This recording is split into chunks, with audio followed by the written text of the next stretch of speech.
Assalamualaikum warahmatullahi wabarakatuh. Waalaikumsalam warahmatullahi wabarakatuh. Selamat berjumpa kembali di podcast Ngobrolin Aja. Kali ini Mas Roy, Mas Rama, kita kedatangan sahabat saya. Oh gitu. Kami ketemu lama sekali, waktu itu dia kalau tidak salah pindah dari Aceh. Wow. Terus Memang asli Aceh, Pak? bukan, nanti Klaten saya. kita ulik sebelahnya ya. Oke. Nah, sebelumnya kita ulik latar belakang beliau. Nah, Mbak ini namanya Mbak Usfatun, Mas Rama. Mas Roy, terus ini Mas Haryanto. Ini teman lama kami, dulu pindah dari Magelang. Nah, terus waktu itu kami masih bujang sama-sama. Sudah menikah. Oh, sudah punya anak satu. Sudah anak satu. Mungkin tidak panjang lebar, kita mungkin bisa perkenalan latar belakangnya beliau-beliau ini. Boleh. Mbak Uswatun, mungkin Mas Haryanto. Mas Haryanto itu kecilnya lahirnya di mana, terus besarnya itu di mana saja, termasuk Mbak Uswatun ya. Termasuk riwayat pendidikannya itu di mana saja. Nah, monggo dari Mbak Uswatun sama Mas Har dulu. Mas Har dulu. Nah, Mas Har dulu. Ladies first biasanya, Pak. Oh boleh, Mbak Uswatun dulu. Ya, silakan Mbak Uswatun. Assalamualaikum warahmatullahi wabarakatuh. Waalaikumsalam Terima warahmatullahi kasih Mas Didi, sahabat suami, sahabat saya juga Mas Roy. Mas Rama. Nama saya Uswatun Hasanah, biasa dipanggil Mbak Us ya, ben kita nom dah. Kalau Bu Us rada tua, padahal di rumah sudah uti Us. Ya. Kalau background sih untuk pendidikan saya S3. Terusnya SD, SMP, SMA. Cuman setelah lulus SMEA itu karena orang tua saya itu termasuk biasa-biasa saja, malah dibilang nggak mampu ya. Saya anak nomor 1, adik saya 4. Jadi padahal dulu lulus itu juara umum ya di SMEA itu yang 8 jurusan ya, 8 kelas mana, 3 jurusan itu juara umum, juara 1 semua, dan bebas masuk perguruan tinggi, dapat PMDK zaman itu. PMDK zaman dulu ya. Cuman orang tua mikirnya langkah biayanya piye kan begitu. Terus kerja wae nduk ngelamar. Nah, ijazah belum keluar itu. Ngelamar kerjaan alhamdulillah, tes kan bijine dhuwur dhewe. Alhamdulillah keterima. Nah, dari situ Boleh tahu di mana perusahaannya Mbak? pertama di PT Intan Pariwara di Klaten. Percetakan ya? Betul, percetakan penerbit. Pada zaman Kemudian 2 tahun saya memang dulu komitmennya karena melihat orang tua saya nggak punya ya. Sekolah tidak pacaran, kerja siap nikah. Itu komitmen saya. Jadi Sekolah tidak pacaran, kerja siap nikah. nikah. Jadi waktu sekolah itu banyak yang ini ya, yang naksir gitu. Saya cuman bilangnya aku takut patah hati. Oh, gitu. Temen wae. Intinya begitulah ya. Zaman dulu. Kemudian kerja sambil ini ketemu lah Mas Hari. Tapi di masjid. Ya, saya kan berkiprah di organisasi Muhammadiyah waktu itu di tingkat kabupaten, Turba kan. Turba ke daerah ya ke desa ini gitu loh. Ketua pemuda Muhammadiyahnya beliau. Ketemunya di situ. Kok piye gitu kan? Sampean ini satu kampung apa beda kampung? Kampungnya beda, tapi satu desa. satu kelurahan. Satu kelurahan. Tapi waktu itu wis kenal ya durunge belum? Belum. Belum kenal. Saya termasuk Beda dusun ya. iya, termasuk anak yang nggak boleh keluar main ya. Oh gitu. Ono nih ya sekolah sinau wis nang omah gitu. Karang Taruna pun bapak yang terjun gitu. Nggak tahu. Padahal saya kakaknya Mas Hari itu malah tahu Mbak Dewi itu ketemu di masjid zaman saya kecil lah, itu temannya kakak saya tetangga punya putrane Bude begitu. Tahu kalau rumahnya Mbak Dewi situ gitu. Tahunnya ketemu pas nikah itu loh. Kok di sini nomornya? Kalau Mbak Mas Hari. Oh. Gitu. Dan sudah dipertemukan. Karena jodoh itu misteri ya. Misteri. Misteri. Itu cerita background yang ini. Kalau pekerjaan yaitu di Intan Pariwara di Klaten, kemudian 2 tahun menikah ya, menikah sama Mas Hari itu. Menikahnya unik lagi, 3 hari nikah ditinggal ke Aceh saya. Oh, sih. Dinas. Tinggal mergo ngopo, Mbak? Dinas. CPNS ya, ya Pak ya. Ya, diterima PNS. Diterima PNS. Oh. Jadi beliau tuh CPNS ya. ngelamar saya itu karena ada surat begini. Apa ya cerita ya Pak? Dek ketemuan begitu telepon.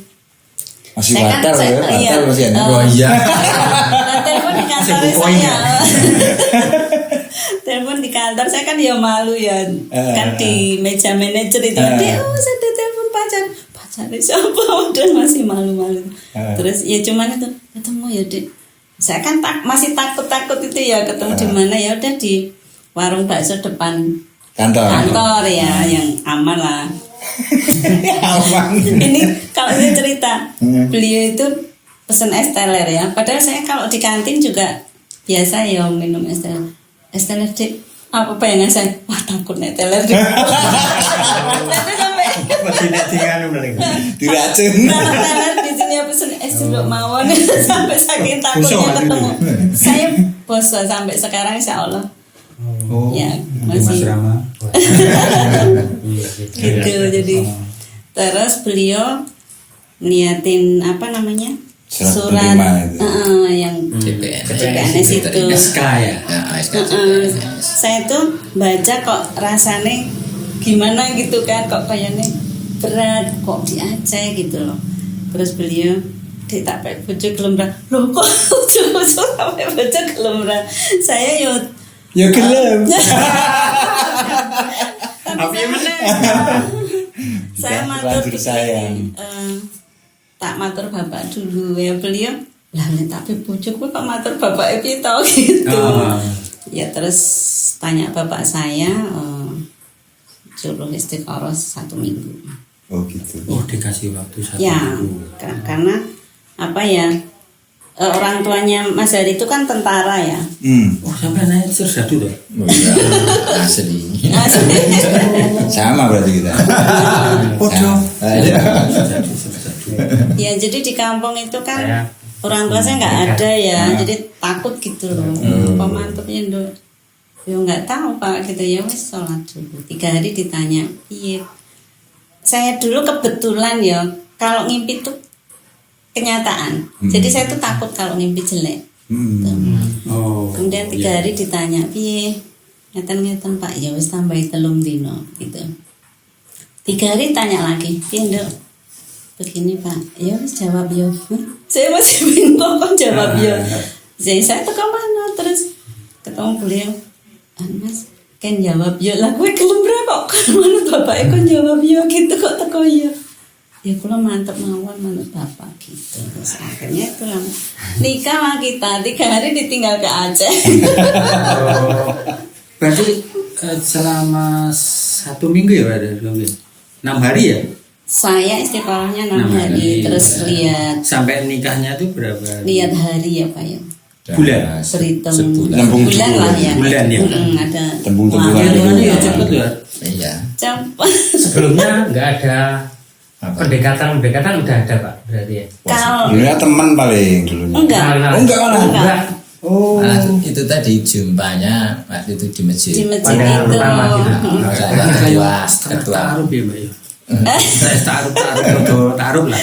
Wong beliau nganter surat pengajian remaja tuh sama bapak saya disobek-sobek. Kan orang tua mungkin tahu ya ini ada apa gitu. Saya ya malu-malu gitu aja cuma bapak tuh dia opo gitu.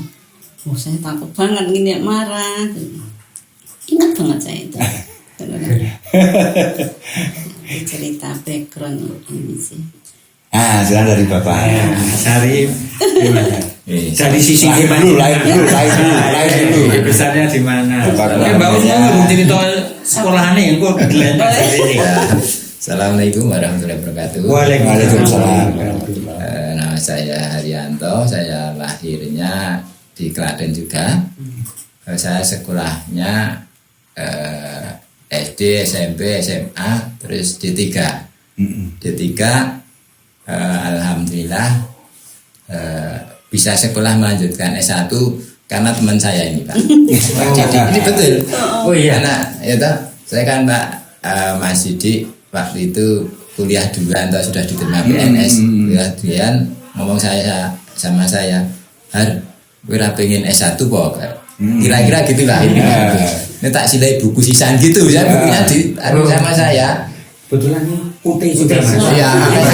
Oh, Sama materi. Ini junior kita ini. Iya. makanya kan terus itu tadi pokoknya buku dipakai semua gitu toh, akhirnya saya daftar. Kalau mungkin nggak ada dorongan sama teman saya ini, saya mungkin nggak S1 Mas, betul. Betul ya. Menginspirasi berarti. Termasuk inspirator ya. Karena saya waktu itu akrab betul sama ini. Saya kayak hati-hati Pak. Soalnya biar Mas, ini tak ceritani ya. Waktu pindah ke Aceh itu dia belum ada teman. Oh gitu. Temannya ya sama saya. Waktu tak jak yang Pancarga main bola, main bola. Terus nginap tempat saya pernah ya, Ria. Masih bapak masih Sugeng. Wes ini segmen ini jenengan segmen yang cerita. Ya ini salah satu teman yang menginspirasi saya jadi saya sarjana. Dulu kan kalau D3 itu PNS paling golongannya 3C paling pensiun 3C. Alhamdulillah karena terinspirasi ini saya bisa melejit. Bukan saya untuk sombong ya, bukan untuk sombong ya. Untuk motivasi inspirasi Ya, untuk inspirasi saja. Akhirnya saya saat ini di kantor tuh ya umur tua sendiri, pangkat paling tinggi sendiri. Alhamdulillah walaupun saya tidak sebagai kepala dinas ya, tapi itu sangat saya syukuri sekali. Kalau enggak mungkin itu tadi golongan 3B sudah selesai. Nanti kan nanti kan terus pensiun kan naik 1. Oh iya. Ada penghargaan seperti itu. Tapi sebelumnya itu saya yang mungkin untuk teman-teman, saya lulus D3 itu setelah ujian saya dinyatakan lulus, belum terima ijazah, saya nak ngelamar kerja sudah kerja Mas. Jadi saya tidak peduli itu sesuai jurusan saya apa tidak. Tapi jangan sampai kita lulus sekolah apapun terus nganggur. Nganggur itu kalau terus nganggur biasanya terus malas. Mau sekolah lagi malas, mau kursus lagi malas, apalagi kerja. Udah keenaan nganggur duit ya. Iya. Jadi saya sebelum terima ijazah sudah ngelamar. Alhamdulillah belum terima ijazah sudah kerja, walaupun tidak sesuai dengan pendidikan saya. Yang saya Pak, dulu D3-nya ambilnya? Saya D3 Kesehatan Keselamatan Kerja. Kesehatan malah. Ya, alhamdulillah diterima jadi mandor bangunan, kan nggak cocok sama sekali. Iya gitu ya. Iya betul. Tapi kan Di Klaten sana. Di Klaten ya, tapi itu tadi saya sampaikan, jangan sampai kita itu istilahnya nganggur terlalu lama. Tapi Pak punya basic kan Pak, punya basic hitung-hitungan bangunan gitu memang. Nah saya nggak punya, tapi setelah 2 minggu kerja sama atasan saya baca gambar bangunan lebih pandai saya. Oh gitu. Bukan saya yang menilai tapi pengawasan.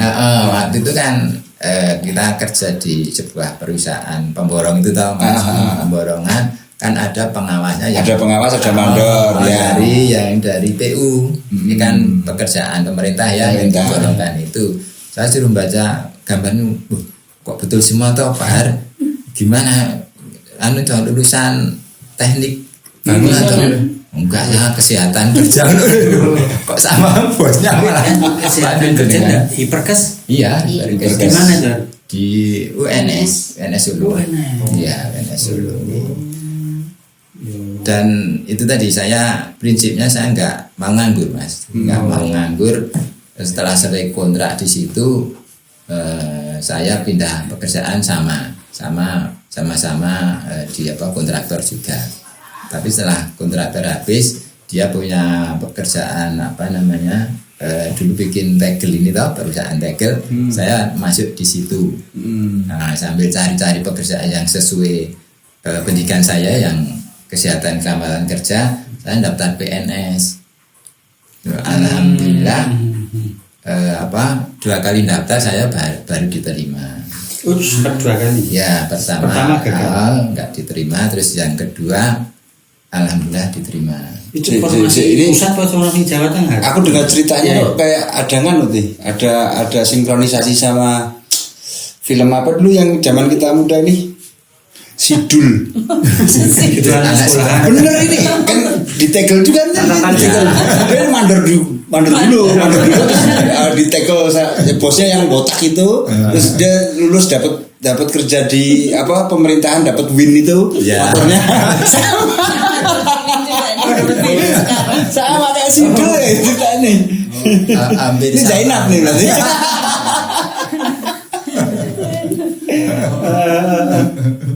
Terus.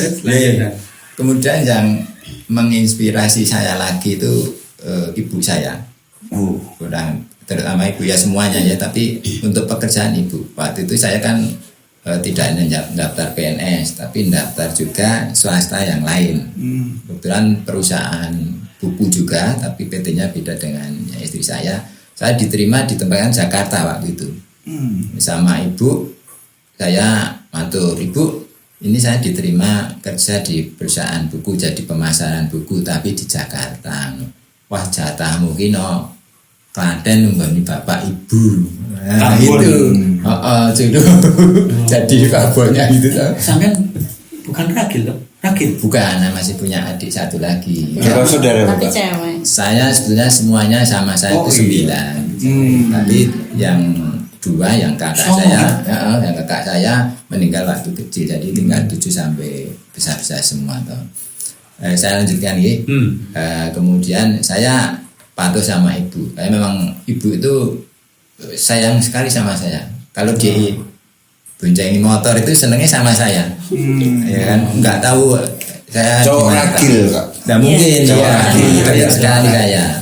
Nah, alhamdulillah waktu itu terus saya diterima PNS yang daftar kedua itu. Nah, saya matur ibu, "Bu, ini alhamdulillah saya diterima PNS, tapi tidak di sekitar sini." "Nah, di mana?" "Di Aceh Utara." "Wes mangkat kono." Iya. Kok nek kowe ra mangkat sok nek bojo Sing nang Jakarta ora patio ikhlas. ya malah tidak boleh, bukan nggak pakai kan, nggak boleh. Jangan berangkat, jatahmu nunggui bapak sama ibu gitu. Satu. Tapi kalau di Aceh, Di Aceh gitu. Madilas. Madilas itu alasannya gitu. "So anakmu ro bojomu arep mau pakane apa nek kowe ra mangkat gitu." Nah, saya kan bikinnya kita kan beragama Islam, karena ibu yang ngendika seperti itu, saya ibu bismillah saya berangkat. Sangune doa ibu. Iya, saya doa ibu. Mungkin salah satu saya bisa seperti ini karena apa ya istilahnya perintah ibu saya berangkat itu salah satunya mungkin itu. Nah, itu. Oke. Dan alhamdulillah itu tadi yang terus pernah ditolak sama bapaknya. Diundang aja disobek-sobek. Berikutnya saya undangannya pakai SKCPNS itu. Langsung. aneh aku truf Saya Boleh apa meneh nih? saya ngajak tetangga yang minta tolong sama bapak. "Pak, nih si Haryanto dene kono ngelamar uswatun digawakne SKCPNS ya." Itu akhirnya ya cuma lah mau kapan ini anunya gitu. Alhamdulillah akhirnya dapat. Iya, dapat. Yang saya tahun berapa itu nikah dulu Bapak sama Ibu? 92 di Klaten. Di Klaten ya. Di Klaten. Yang saya nggak habis pikir sampai sekarang itu nih, Mas. Waktu itu kan saya sudah bekerja di swasta walaupun kecil ya, maksudnya perusahaan kecil gitu. Terus itu tadi saya bandingkan jadi PNS saat itu tahun 92, gaji saya itu di swasta itu 125, di PNS jadi 85.000. Bukannya naik. Oh iya. Padahal jauh sekali naik bis saja nggih. Untuk beli tiketnya 100.000 udah minus sampai sana. Tahun berapa kan? 92. Ya mungkin karena itu tadi doa ibu itu akhirnya saya kan terus berpikir-pikir ben apa ya, kita dapat uang untuk makan walaupun kalau PNS kan dulu dapat beras nggih. Berat ya. Ya kan sudah jelas kita bisa makan nasinya ya. Nah, untuk yang lain-lain, nah, untuk ngontrak pun hampir habis ya uangnya. Akhirnya saya waktu itu servis TV, servis radio yang bisa saya kerjakan. Iso Di Aceh sana. Iya, cuma kan apa ya? terima pasang tidak terima. Nah, enggak ya. Kan kita sebisanya nih memaksimalkan potensi yang ada pada kita. Bisanya kalau nggak bisa bilang mohon maaf ini apa pendirinya nggak ada. Kita nggak bisa juga. Iya kita bahasanya ya nggak ada. Tapi kita nggak matok harga ya, dalam arti mau ngasih berapa silahkan. Iya, yang penting kita dapat rezeki untuk tambah uang. Aku kayak ngerti ini Mbak, ceritanya beliau ini soal nervis ini. Dulu. Ya dulu saya bikin apa? Radio sendiri, tape sendiri, Ngerakit sendiri Pak. rakit sendiri. Oh bisa ya. Iya, dulu modelnya gitu. Kalau orang kampung ya memang itu. Jadi beli apa? PCB itu ya? PCB itu. Tapi kan dulu gini, dulu kalau nggak salah, saya karena juga seneng, ya ada lah yang namanya apa cowok zaman dulu kira seneng elektronika nggak ada. Betul, ya. Jadi kita beli, ada toko namanya, toko itu elektronik, kita mau bikin apa di situ ada. Jadi satu sudah di paketan, ya benar Pak ya. Betul. Tinggal orderin ya. Oh, Tinggal rangkai ono denahnya itu. Kamu mau buat radio di situ ada, kamu buat apa di situ ada, gitu. Radio, tape, equalizer saya bikin sendiri. Ya. Berapa lama Pak di Aceh dulu Pak? Saya di Aceh 5 tahun. 5 tahun. Pulang, berarti pulang Krismon. 97. 98. Iya. 98. Sesudah 98 Krismon itu toh 97 masih Pak Harto itu toh masih cuma sampai sini kan terus mulai tidak dipercaya itu toh. Setelah pilihan itu kan terus demo itu toh.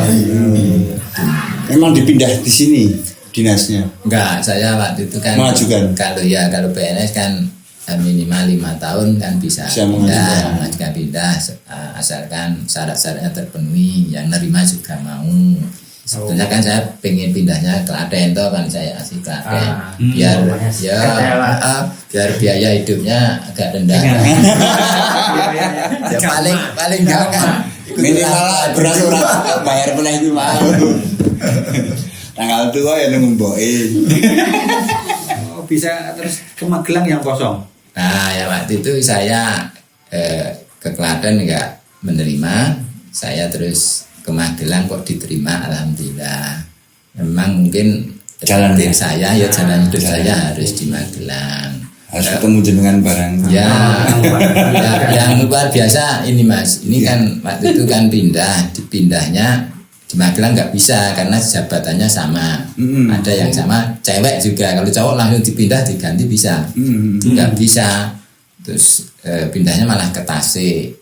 Ke Tasik 1 tahun kok nggak bisa pindah-pindah. Saya tanya, pengen pindah keluarga apa pekerjaan? Final nanti. Iya. Final ini. Kalau pekerjaan saya yakin nanti pindah Magelang dapat kerja saya itu. Oh ya pindah keluarga, langsung keluar. Iya. Waktu itu langsung keluar. Bulan ini terakhir sampai tanggal 30, tanggal 1-nya udah keluar, pindah ke Magelang. Berarti itu LDR ya Pak? Setahun. Kok Kak Aceh ikut juga kok? Kaca ikut. Oh ikut tuh. Oh, Aceh ikut kan? Ikut. Anak usia 10 bulan. Ya, Oh, anak 1 bulan panjenengan ikut ke Aceh. Iya. Sampai pindah ke Magelang itu. Oh. Ke Magelang, suami ke Magelang, saya ke Tasikmalaya. Jadi kereta api itu apa gitu apa tempat duduknya pojok sana dekat jendela.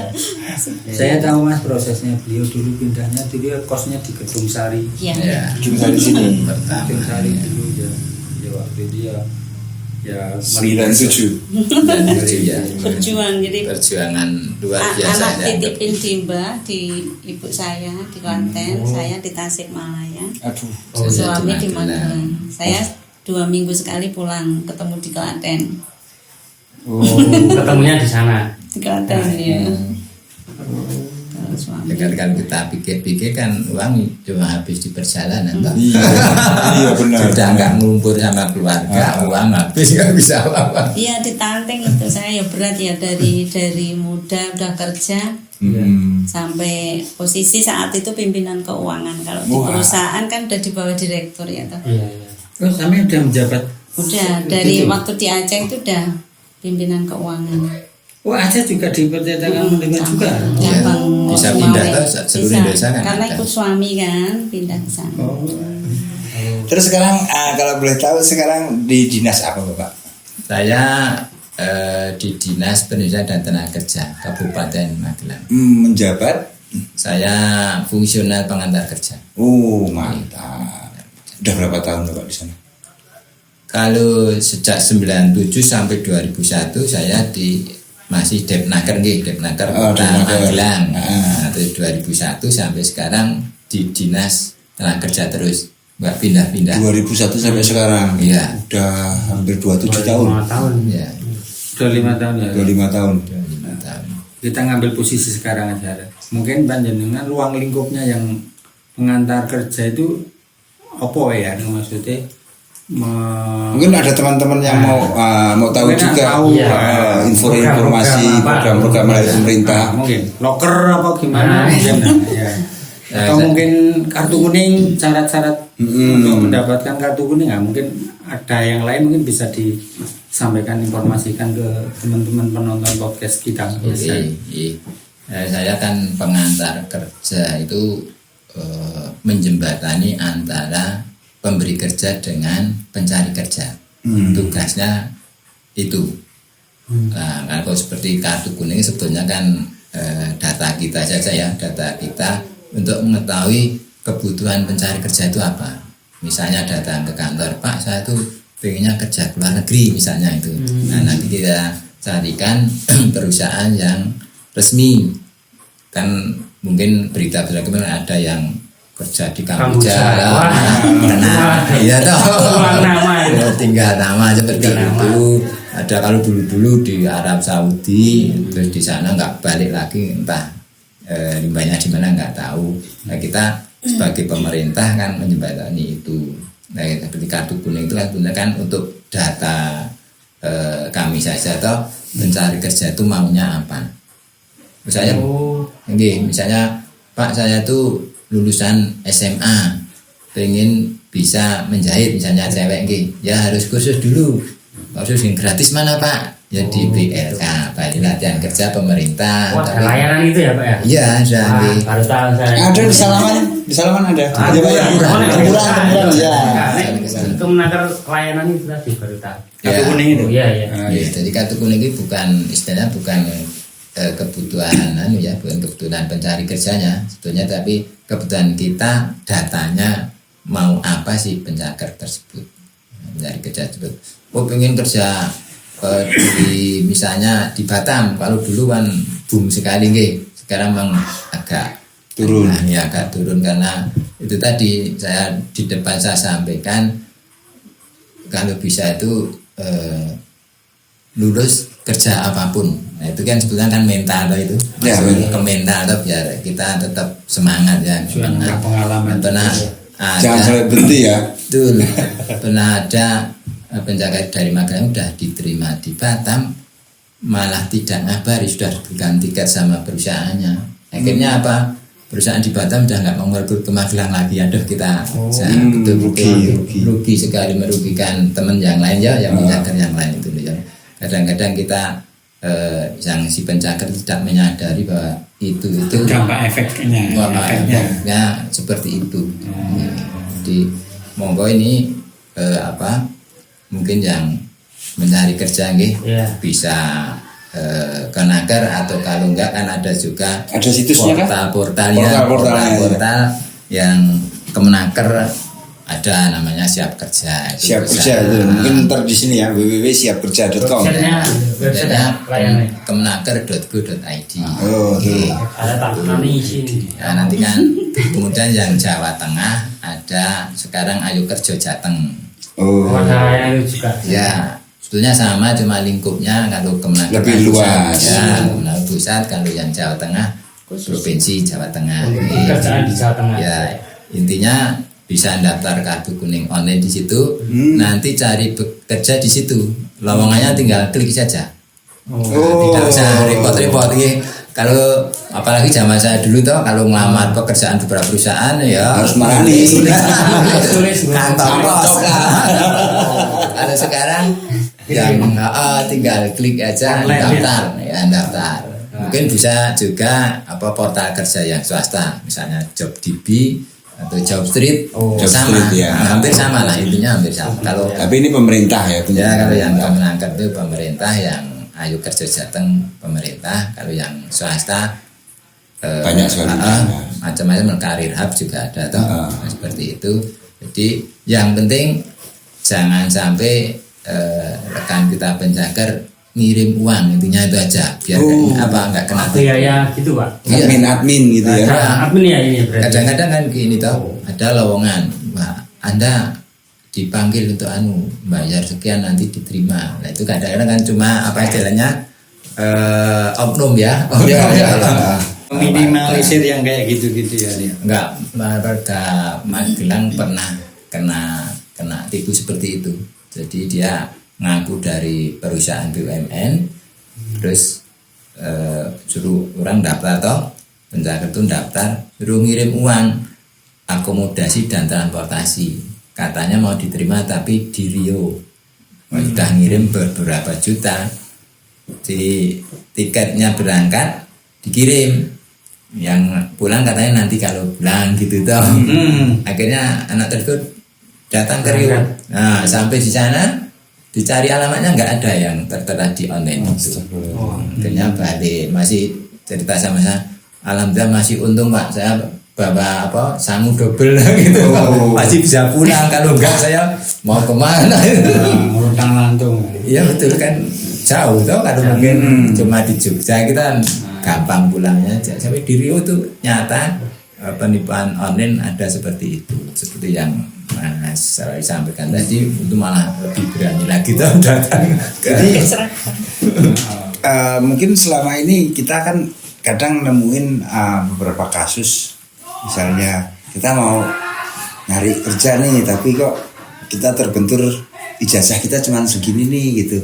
Kira-kira dari pemerintah ada nggak itu, misalnya yang batas ijazah mungkin SMP atau SMA itu ada grade-grade-nya nggak?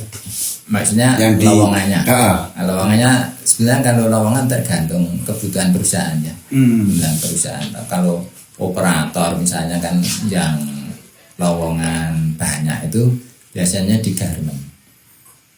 Garmen itu SMP pun bisa. Tuh teman-teman yang mungkin punya ijazah SMP bisa. Iya, nah, saya pernah ngobrol sama HRD, dia waktu itu kan menyodorkan lowongan. Pak Har, tolong ini di-share ke pencaker ya. Oh siap, saya gitu toh. Ini minimal syaratnya apa ini Bu? Syaratnya SMP saja. Bisa SMP gitu? Ya nggak apa-apa, yang penting sehat. Nanti daftar kita Pelatihan. ya, selama 1 minggu sampai 10 hari, insya Allah bisa. Training Ya training ya, di training gratis sama perusahaannya. Yang penting itu tadi sehat, sama mentalnya untuk kerja itu bagus. Kemauan dia betul. Itu kita terima Pak. Oh nggih, monggo. Kalau misalnya ada kan juga, kalau saya kurang paham ya standarisasi mungkin fee atau gaji atau apa ya di yang grade SMA berapa, yang SMP berapa, yang SMP berapa, yang S1 D3 itu berapa, apakah ada dari Dinas Ketenagakerjaan yang mengatur soal itu? Ya, kalau perusahaan resmi UMK-nya harus sesuai UMK kabupaten setempat. Kita kan kadang ngirimnya ke Semarang, kadang ke Jogja, kadang ke Boyolali. Nah itu gajinya minimal UMK setempat, upah minimum kabupaten. Ya minimal itu. Kalau yang mungkin S1 mungkin lebih tinggi gitu, tapi nggak mungkin di bawahnya. Kalau di bawahnya pasti ada pengawas tenaga kerjaan, misalnya lapor atau mungkin konsultasi dulu. Ini kok UMK gaji saya nggak sampai UMK, nanti konsultasikan dulu. Ada dari dinas kami kan ada yang namanya apa itu yang saker itu loh, yang saker apa sih?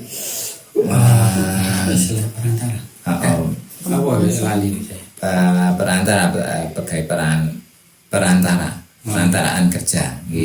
Kalau mungkin melanggar kok tidak diteruskan, nanti bisa ke pengawas, lapor ke pengawas. Nanti biar pengawasnya yang datangkan nonton situasinya, ini benar apa enggak. Kita kan tertutupi juga dicek lagi.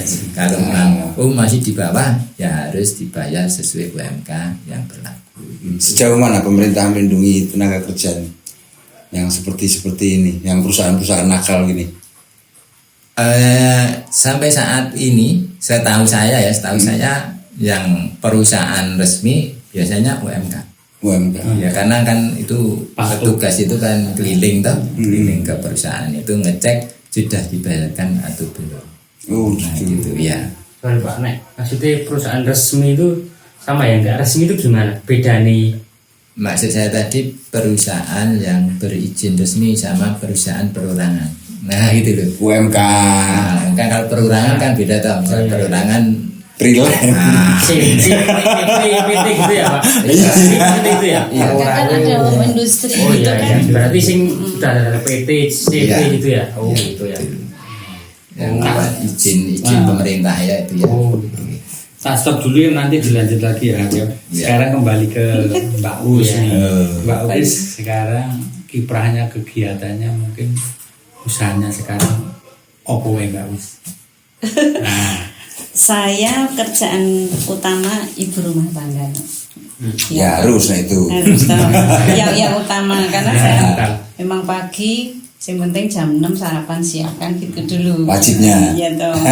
Itu pekerjaan utama. Kalau sudah selesai, beliau berangkat, baru jalan pagi.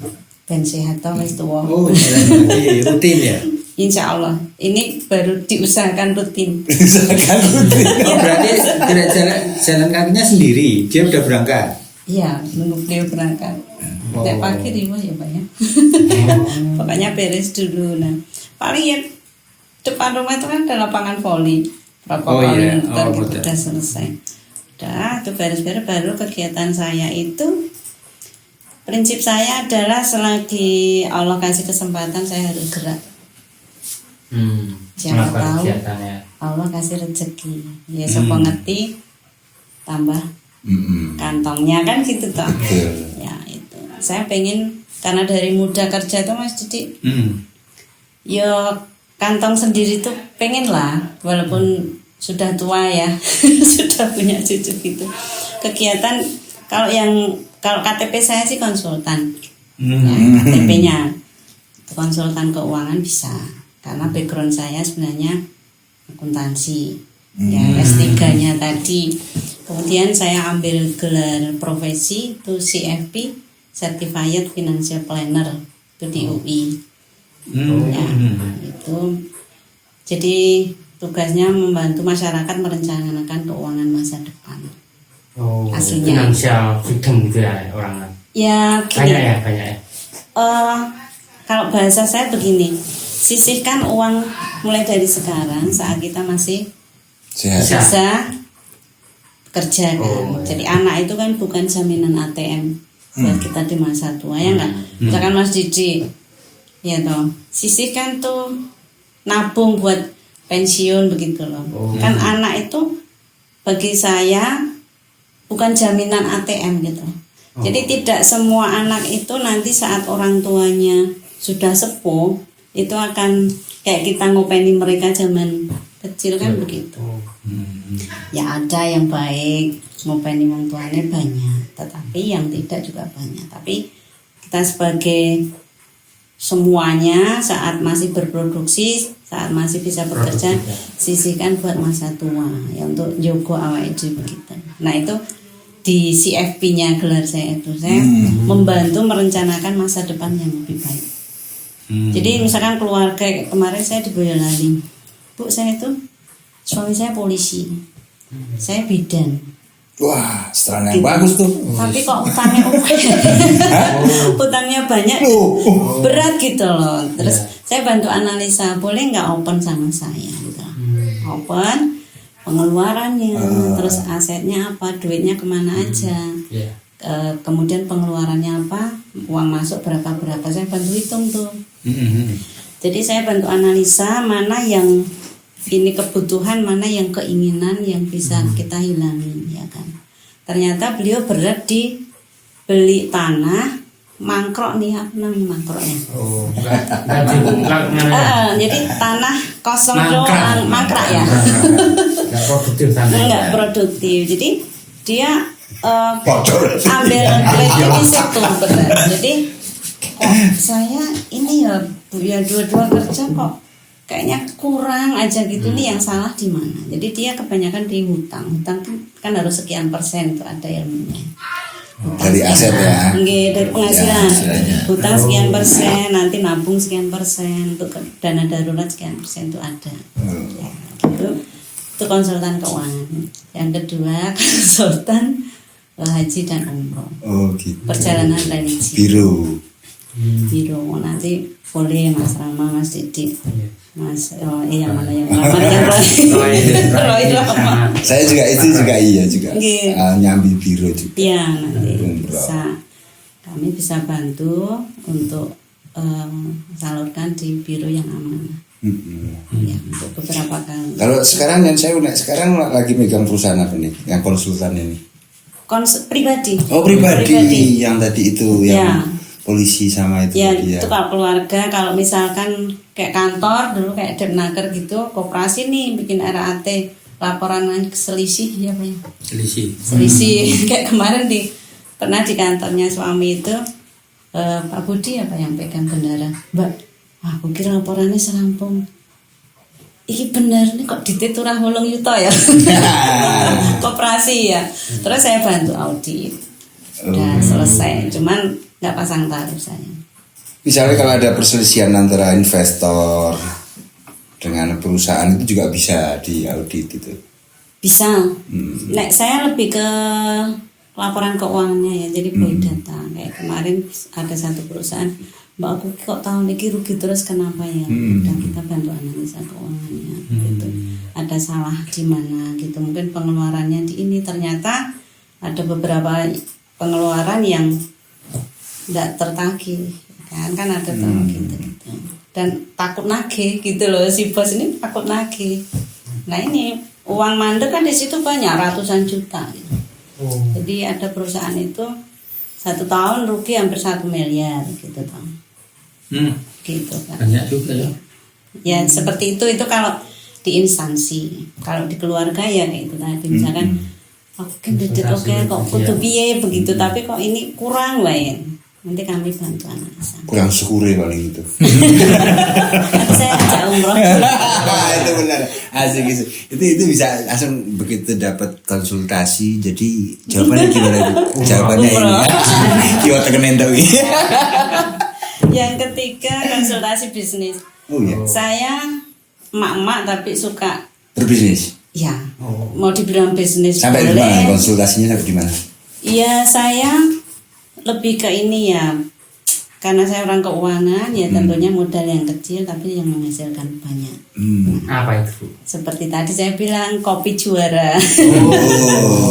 Ya kopi juara. Saya ada yang namanya produk Kingsa itu PT Kingsa itu produk kesehatan. Apa suplemen gitu.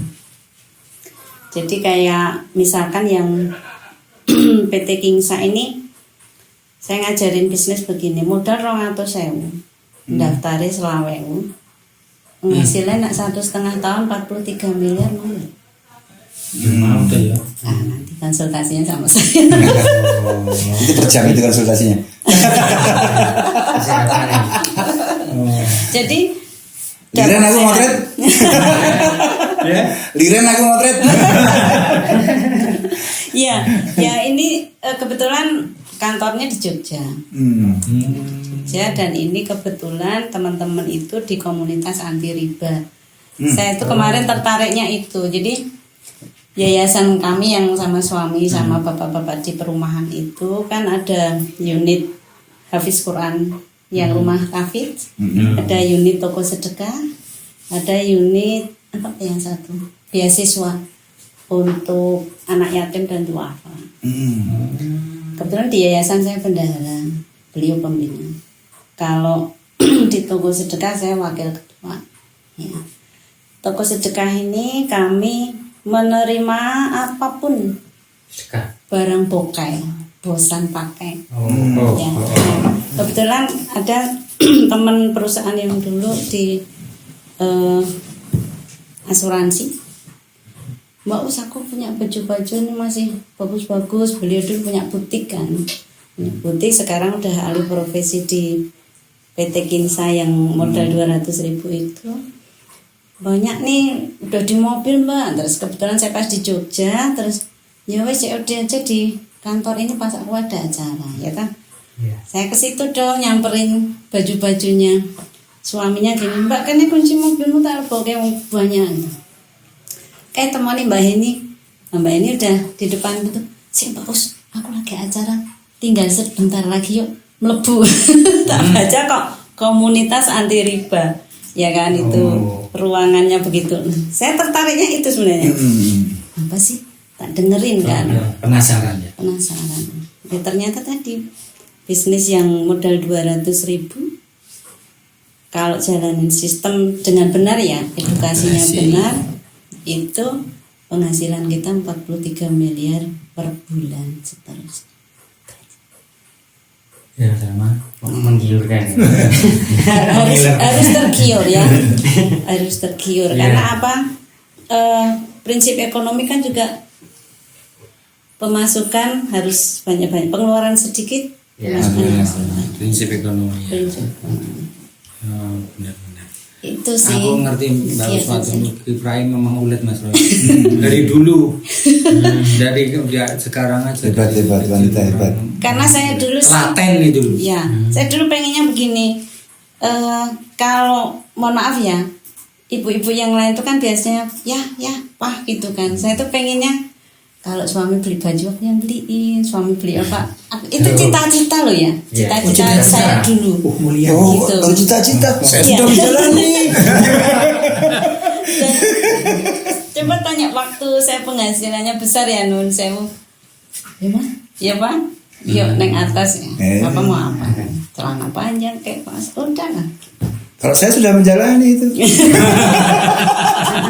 Rokok, kopi, mau keluar. Kebalik ya. Soalnya begitu kan langsung lost. Saya tuh dulu lama nggak minta uang suami. Gitu. Sempet waktu masih amplopan ya Bang. Amplopan. Iya, masih pakai Amplop coklat. Iya, sampai pernah gini, pengen temu amplop karena saya nggak pernah minta uang gitu. Sempet itu saya terkesan banget. Ya, tak pegang. Tapi saya senangnya punya suami, beliau itu apa? Rajin menabung. Jadi Tidak sombong. Tidak sombong, rajin menabung sama orang tua tadi. jadi- P4 dipek kabeh. Jadi walaupun saya punya uang ini dan itu, alhamdulillah beliau amanah.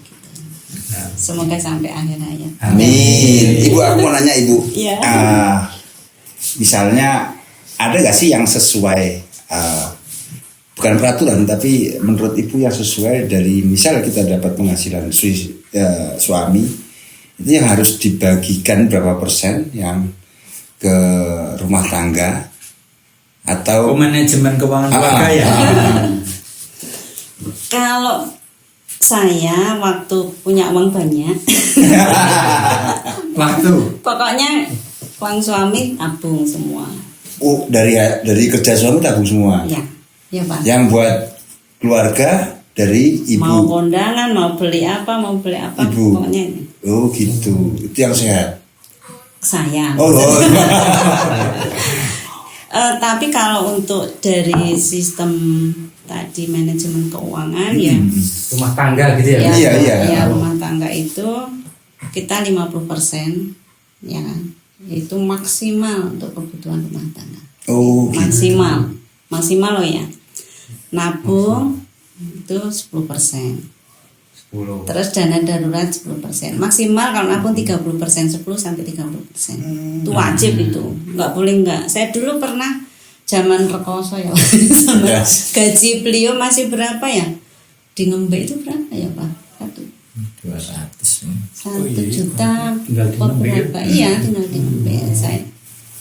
Jadi saya keluar dari perusahaan itu, kemudian saya masih punya uang jasa karena saya keluar ya, jadi nggak dapat pesangon, tapi karena saya di sana dulu 8 tahun, ada namanya uang jasa. Alhamdulillah zaman dulu 8 juta lumayan banget, itu banyak ya. Saya itu dulu ditawarin asuransi gitu, nabung di asuransi. Dulu sebelum paham asuransi saya bilang, lah nyawa kok digadek dulu ya, padahal sekarang kerjanya di asuransi. Itu ternyata suami saya gini, mama nyelengi karo ra nyelengi kan ya entek tuh akhir bulan. Itu beneran tak pegang di sini, tak praktekkan beneran. Saya coba nyelengi 200.000 ya, tak taruh di bawah baju dulu di lemari. Yo iso mangan tempe, ya kadang daging, kadang ayam goreng begitu kan, kadang ya gereh gitu. Iya. Dengan nggak nyelengi 200.000, ya podo. Ya kadang iso daging, kadang. Nah itu kita harus mindsetnya itu memang nabung tuh Dipaksakan dulu gitu ya. dipaksakan. Oh. Penghasilan berapa sisihkan dulu 10-30% nabung dulu. Itu kalau prinsip keuangan yang benar, manajemen keuangan yang benar. Kenapa ya itu tadi, masa tua. Anak tuh nggak jaminan jadi ATM kita gitu. Di masa tua kita udah nggak produktif juga. Sing dulu nggak butuh balsem aku balsem. Pensiun mau Berarti dari bapak misalnya, yang saya dari bapak 100%, bapak tabung 30, terus tinggal 35% kasih ibu gitu bapak. Kalau saya nggak ada uang nggak. Saya kalau butuh baru minta. Oh gitu. Karena beliau mandiri. Pokoknya saya kan ada punya kantong sendiri. Bapak juga Ya pokoknya uang beliau double begitu garden saya Pak mobil double garden. tambah ini berapa ya, misalnya 2 juta udah gitu. 11-12 maksudnya, makanya yang bener tuh yang gimana kan? Kalau yang- Ibu ini kan konsultan, Iya. kan 11-12 sama saya aja tanya. Ya, kalau yang benar ya itu tadi semua sisihkan. Semua Ya, sisihkan. semua sisihkan. Misalkan penghasilan panjenengan berapa, nyonya berapa ya masing-masing wajib sisihkan itu. Kalau tabungannya aman, 30%. Wajib. berupa kartal kah atau emas kah? Kalau Instrumennya yang, gitu. Ya. kalau kecil-kecil sekarang kan ada emas yang batangan segini-segini tuh. Oh iya, Oh, iya. gram-graman ini. Yang kotak kecil-kecil itu loh. Itu boleh. Tapi kalau masih dalam kita ratusan ribu ya sementara di bank dulu. Saya soalnya sempat beberapa bulan terakhir berantem. Masih nggak berantem, cekcok aja biasa. Ini istri kan beli emas beberapa gram gitu kan. Yang Terus, perhiasan apa batangan? Yang batangan. Ada berapa batang lah itu. Terus saya ngomong kenapa nggak, kalau mau save ya sekarang dolar aku bilang. Nah, terus nggak ada sejarahnya emas itu turun, dan ternyata Jumat minggu kemarin emas itu turun. Turun. Ya, berarti ya. Turun. Oh. Aku esok karena macam mahal. Oh, Kalau yang lebih Yang aman apa? Deposito. Deposito. Iya, Enggak deposito. tanah. Itu beda lagi, tanah itu termasuk investasi. Oh. Nah, di Indonesia termasuk Kalau investasi. deposito Iya. itu termasuk riba nggak sih? Saya takut deh. Ya ambil di bank syariah aja. Oh gitu.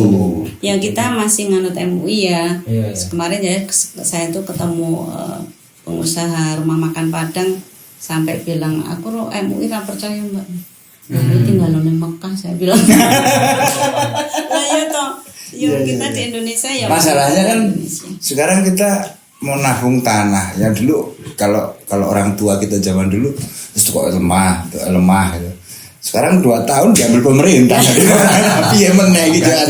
Piye iki detail dipakai. Kan gitu. Jadi tabungan itu yang lebih liquid ya. Kalau beda sama investasi itu lebih jangka panjang, 10 tahun. Ya, tahun itu boleh beli properti, bikin kos-kosan. Nah, itu namanya ini penghasilan jangka panjang sama investasi. Tapi kalau yang namanya kita nabung untuk masa tua ya boleh ambil instrumen di insurans. Di asuransi. Jadi sekarang kan ada program yang setoran itu uang nggak hilang. Kalau program zaman dulu kan ada tuh yang asuransi ya duit hilang gitu. Tapi kadang masyarakat belum tahu aja. Kalau program yang seperti itu pasti kesehatan, seperti BPJS itu loh. Asuransi kesehatan BPJS itu. Jadi di program kami juga ada, cuman beda kelasnya aja gitu. Kalau yang program pensiun, nah itu misal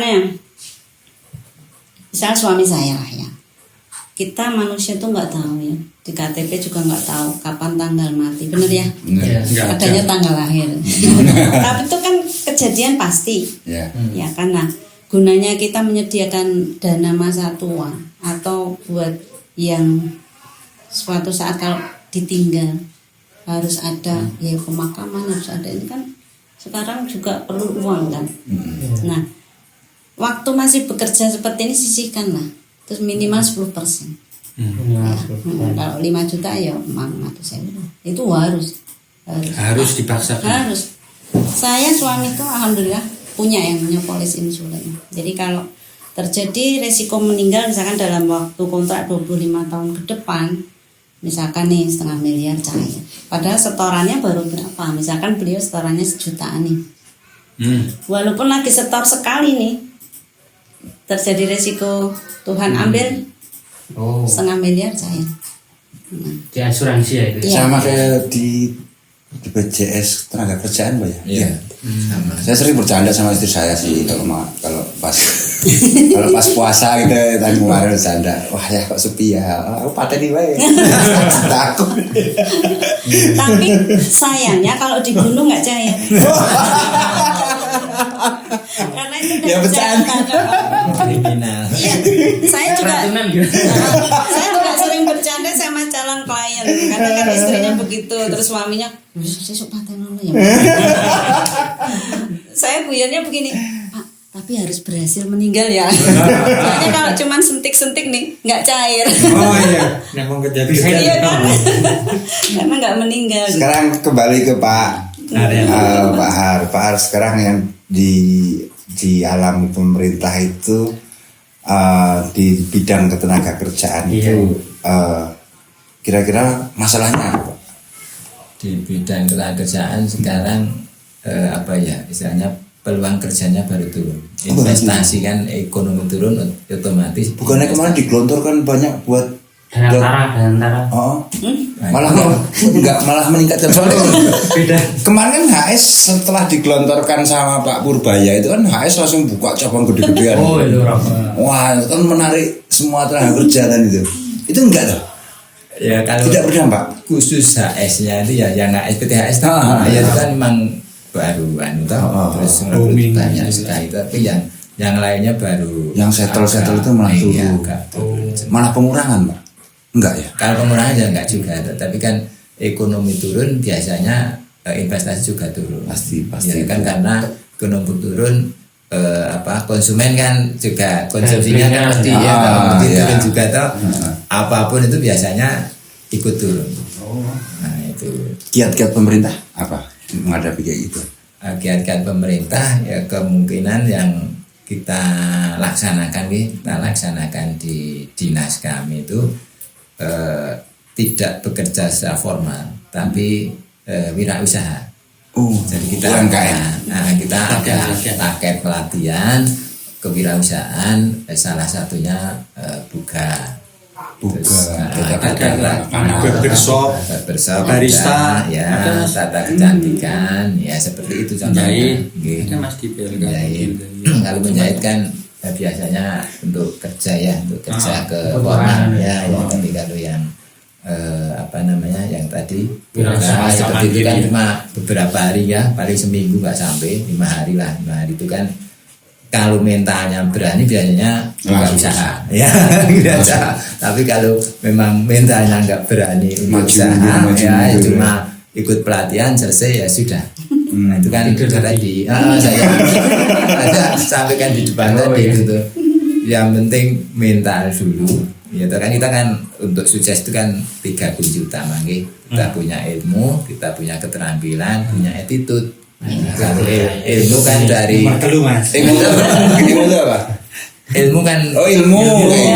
ilmu kan kita keterampilan. Skill. iya knowledge ya knowledge kan dari kecil dari TK kita udah belajar ilmu ya. Ini clue, Mas. Ya, nanti Iya, bener, bagus ya. keterampilan, Keterampilan. skill itu kan tergantung kalau kita SLTA ya yang di SMK langsung sudah punya skill lah. Kalau enggak ya yang SMA nanti kalau kuliah kan baru dapat skill lah. Nah yang lebih utama lagi kan attitude atau apa namanya sikap mindset yang bagus. Nah, ngomong nih dari tadi kan ada knowledge, skill apa itu. Nah, menurut Bapak Anak-anak saya- sekarang. kagumi, penting attitude dulu atau ilmu dulu, Pak? Nah, Attitude paling utama. wah saya Selama ini kita setuju. Ini saya Karena Gen Z sekarang, Ya. Gen Z sekarang itu malah nomor 2. Tuh, saya contohkan kenyataannya. Iya. Saya tahun berapa itu agak lupa. Ya, mungkin beberapa tahun yang lalu. Saya kan ada lowongan garmen di Semarang. Yang daftar waktu itu kalau enggak 13-14 orang. 16 ya, 16. Sudah saya tanya, ini adik-adik, ini ada perusahaan di Semarang garmen butuh operator sewing. Yang penting sehat. Tak antar gratis, tak carikan kontrakan, besoknya langsung kerja. Siapa? Bilang gitu toh. Betul loh, ini siap, sudah izin orang tua. Gampang Pak izin orang tua, siap pokoknya. Paginya saya antar 16 orang, udah gratis tak carikan kontrakan. Udah saya sampaikan ke adik, Bu, tolong ini 16 orang ini diterima ya, saya titipkan. Oh iya Pak, besok biar mulai kerja ya, nanti pelatihan dulu baru kerja itu. Saya pulang paginya orang datangi saya, Pak Hari, mohon maaf ya saya nggak jadi kerja. Alasannya? Katanya yang teman satu Yang kontrakan lembur, sudah kan? kerja tuh lemburnya nggak dibayar. Mbak sudah kerja belum? Saya bilang tuh, ya kan belum Pak, baru kemarin. Bahwa seperti itu ya jangan dipercaya dulu, kerja dulu, buktikan ya toh, buktikan. Kalau nggak dibayar, iya toh, kalau nggak dibayar. Dari 16 itu cuma 1 dok. Nah terus saya tanya, yang lainnya kena pulang semua. nggak saya banyak Pak. Nggak ada yang kerja. Kan Gara-gara itu kan apa kayak kalau kan anak muda sekarang kan geng-gengan itu loh Mas. Ah. Itu ketua gengnya. Pulang semua Pak, punten Pak Harun. Nah ini sudah digratis, tinggal saya jamin apa masuk itu tuh kan saya sudah sama RD-nya gitu tuh.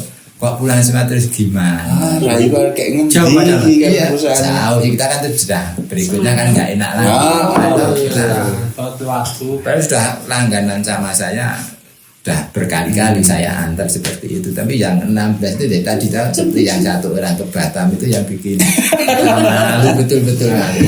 Kalau ada pengalaman lucu nggak selama berdinas pengalaman selama berdinas dan hubungan sama perusahaan-perusahaan yang paling lucu? lucu mungkin ono sing jengkel ge.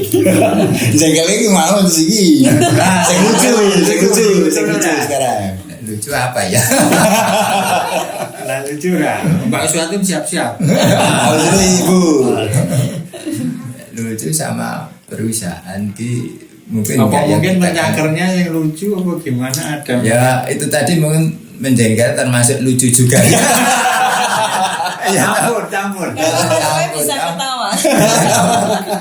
Karena itu apa ya istilahnya kita kan memberikan bantuan kita aja mungkin memang tugas Menolong. kita ya menolong tugas kita aja kita antar pun nggak pakai apapun ya nggak pakai biaya apapun tinggal kerja saya kok seperti itu, ya di hati kita agak jengkel, ya lucu juga gitu loh. Oh anak zaman sekarang ini seperti itu lah itu loh. Iya toh. Dari ibu misalnya kliennya lucu. Kalau saya itu kan hampir marketing semua ya kan.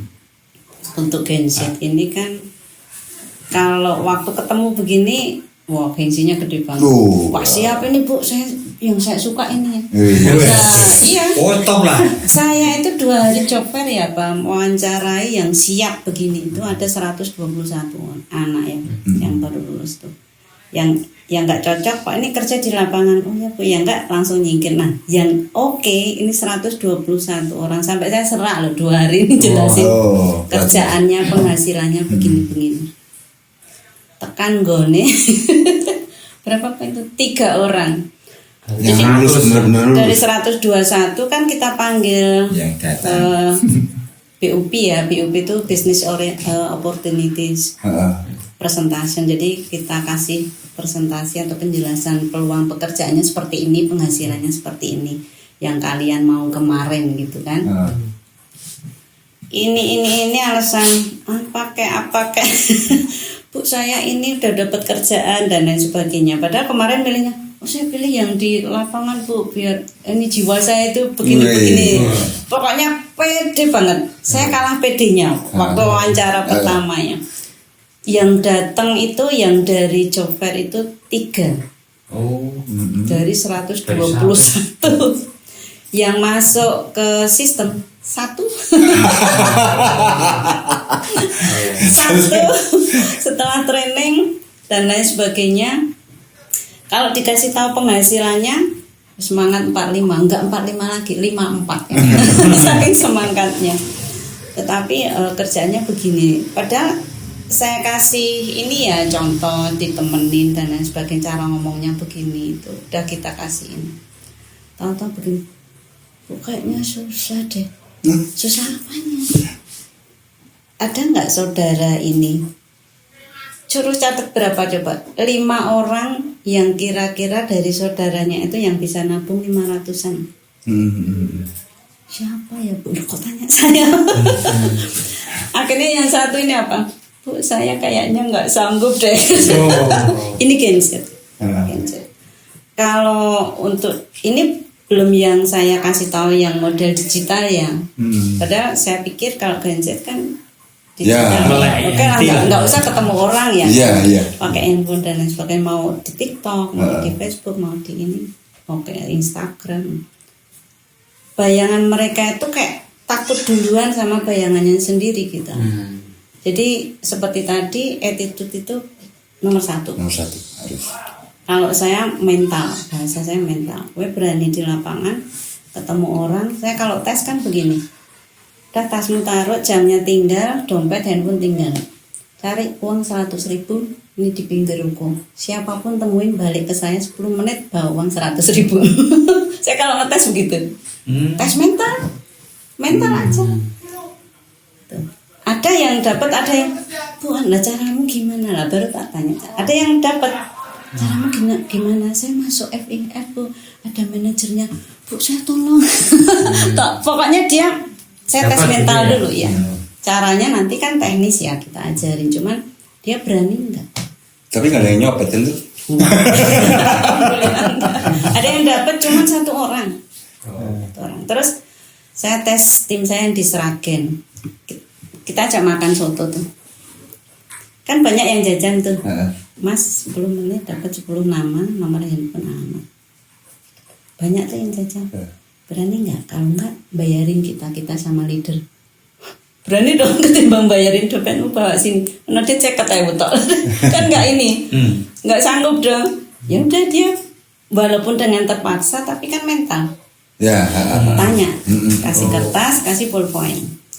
Tanya dapat nama, dapat nomor handphone. Yang jajan itu kok ditanya? Dapat lah. Guru TK ini padahal. Gitu. Saya kalau ngetes mental gitu. Yang lucunya itu tadi dari sekian ratus ya, itu saya anggap ya mindset anak zaman sekarang itu beda pikiran, beda omongan. nggak berani Cuma omongan doang. Omongannya gede. gede ya, gede karena kayak gengsinya ya, gengsinya itu omongannya gede. Kalau untuk pekerjaan dia terlalu apa ya? Milih-milih. namanya? Ya, terlalu milih. Selektif. Saya itu di UMM jurusan manajemen pemasaran, ya Pak ya. Ada 300 mahasiswa. UMM. UMM. Begitu saya melihat itu kan, wah ini peluang buat mereka, tak kasih kerjaan, ya kan? Oke, mau yang di biro, mau yang di insuran, mau yang di bisnis, ini kan semua marketing tuh, ya kan? Udah dunianya dia punya ilmu sampai segitu, saya cuma S3 gitu lah, beliau S1. Itu, kayak saya nggak cocok. Pak Ari barusan kemarin juga pemasaran ya Pak? Apa ini sama istri saya? Wah, saya kayaknya yang gitu nggak cocok, udah jurusannya itu gitu. Jadi harus saya tuh miris gitu loh lihat mahasiswa, apalagi yang SMK, ya kan, SMA lulus mau kemana gitu. Makanya saya benar-benar buka peluang buat semua Mas Didi. Buat semua, mau ibu rumah tangga, mau bapak rumah tangga, mau bapak pebisnis, mau bekerja. Beliau ini PNS ya kan, juga jadi agent biro umum, juga di insurans agent. Malah beliau kemarin promosi business manager di asuransi. Semoga sisi langsung aja. Jadi karena pekerjaan saya itu freelance, jadi buka peluang buat siapa aja yang mau. Status saya itu sering, yuk yang mau kerja bareng saya boleh. Tapi no excuse, nggak alasan, itu aja. Alasan satu itu mengalahkan 1000 peluang, ya nggak? Iya kan? Bener loh. Ayo Mas Rama ini penghasilan 43 miliar. Sebentar Bu. Karena momentum itu nggak datang 2 kali. Momentum ya. Bukan peluang ya, momentum itu kalau kita nggak tangkap duluan, jalani dulu, ya toh, nikmati prosesnya, baru nikmati hasilnya. Oke, mungkin ada dari Bapak Azhar. Pak Har, sebelum closing, buat pesan-pesan buat teman-teman Gen Z Yang belum kerja. yang Alpha atau yang di atasnya yang nggak kerja enggak bercanda. Yang jelas untuk rekan-rekan yang mencari pekerjaan, yang pertama siapkan mental dulu, bekerja apapun laksanakan. penting halal. Yang penting halal dan kita bekerjanya profesional. Tidak terus wah itu bukan bidang saya terus sembarangan kerjanya. Kenapa? Intinya pekerjaan itu kalau kita pegang prinsip yang attitude baik itu jujur, terus kita disiplin, sopan santun, macam-macam itu, insya Allah pekerjaan yang berat jadi ringan. Yang sulit jadi mudah. Ya kita mungkin tidak secepat itu ya maksudnya kan. Betul. Gitu. Nanti prosesnya baru bertumbuh. Oh ternyata ini ya, ternyata gampang lah itu loh. Kalau pertama pekerjaan nggak ada yang gampang. Udah walaupun dia mungkin S3 nggak ada yang gampang. Tapi kalau udah dijalani mungkin 1 tahun baru gawe ini ternyata gampang. Saya dulu masuk itu tadi saya bukan jurusannya di bangunan, ternyata 2 minggu aja bisa baca gambar dengan baik ya. Terus sekarang pun saya kan bukan di jurusan ya, saya kesehatan hewan kerja, sekarang jadi pengawas kerjaan, malah jadi pengantar kerja, malah bisa itu tadi pangkat saya bisa maksimal. Itu karena saya terus terang rajin. Teman-teman itu kalau saya kan pengen naik pangkat kan harus bikin kredit, poin-poin. Saya mau dinilai apa enggak pokoknya saya bikin. Akhirnya Mas dari yang lain gitu ya. Iya, pokoknya saya bikin. Orang enggak bikin, udah tahu tak bikin. Nah itu terus saya nilaikan ke provinsi, dinilai sana yang lain mungkin belum naik pangkatnya, saya sudah kelebihan. Jadi itu untuk teman-teman yang baru mencari bekerja, pokoknya siapkan 3 modal tadi, ilmu, keterampilan, dan attitude yang baik. Yang pertama attitude-nya harus gini. Nah, sekarang dari Ibu. Bagus. Nah, Hampir sama sih ya, semua pekerjaan itu harus disikapi dengan hati yang paling dalam. Kita pengen apa sih kerja? Tentunya pengen duit ya kan. Mau dibilang motor duitan ya wajib itu. Ya kan, kita semua sekarang di mana-mana kan perlu uang ya kan. Walaupun orang bilang uang Nggak bukan semuanya. segala-galanya, tetapi Segala-galanya perlu. nah itu dia, kita harus pintar-pintar itu. Ya. Tapi itu tidak cuma kata-kata, tapi Ya. kenyataan. Jadi pertama yang Gen Z 6.000 pengangguran ya Pak. Magelang itu. Magelang. Nangis saya beneran. Nah, Ibu. Saya buka, silahkan kerja bareng saya. Mau yang mana ya kan? Yang dirasa ini cocok gitu. Cocok jalani dulu, tapi jangan sebelum ini baru kayaknya saya nggak cocok deh. tadi apa Jalani Mbak dulu. Yus tadi yang kata-kata tadi itu Yang mana? apa sih alasannya itu? Boleh kerja Satu bareng saya. alasan. Satu alasan bisa mengalahkan 1000 peluang. Nah, Ya jadi jangan alasan. Anak muda sekarang oke lah mau kerja yang pakai gadget bisa kita bantu peluangnya, tetapi ya itu tadi jangan alasan. Peluang apapun tangkap. Yang penting menghasilkan. Mulailah balas budi sama orang tua. Nah, itu yang penting. Ya kan, orang tua loh tidak minta balas budi, tetapi kalau kita balas budi nggak akan cukup. Ya. Sampai kapanpun nggak cukup. oh iya. Itu ya, makanya anak muda mulai dari sekarang kerja. Sayangi orang tua. Sayangi orang tua, kerja. Mulai apapun lah ya. Peluang mau ke Disnaker, mau ke saya lewat Disnaker juga bisa. Monggo silahkan. Langsung hubungin Mas Didi juga boleh. Nanti ke saya. Anda ada adminnya. Yang pasti itu tadi yang mau belajar bisnis oke. Mau yang agak mikir yang di insurans boleh, ya kan? Itu agak mikir karena nanti ada training dan lain sebagainya. Kalau yang bisnis tadi cuma modal 200 ribuan, nggak usah mikir, jalani aja gitu. Ya. Udah siap. Sekarang Gitu. Mas Har sama Mbak Us itu sekarang udah kakek nenek ini Mas. Iya, alhamdulillah. Nah, cucu berapa Mas Har? Cucunya 2, langsung dapat 2 kembar. Wih, satu ganti satu. Cewek cowok. Yang Oh, cewek cowok komplit kan. masih belum nikah ya. Belum ya. Belum nikah. Sekarang Mbak Us, Apa? walaupun sudah kakek nenek ya, panjenengan peran orang tua panjenengan ya. Nah, mungkin kalau bisa diungkapkan kata-kata seperti apa Mbak Us? Saya ke orang tua ke saya, Orang atau tua saya ke anak. Panjenengan ke orang tua. Saya itu kalau bapak ya inget banget, bapak itu orang nggak punya. Hmm.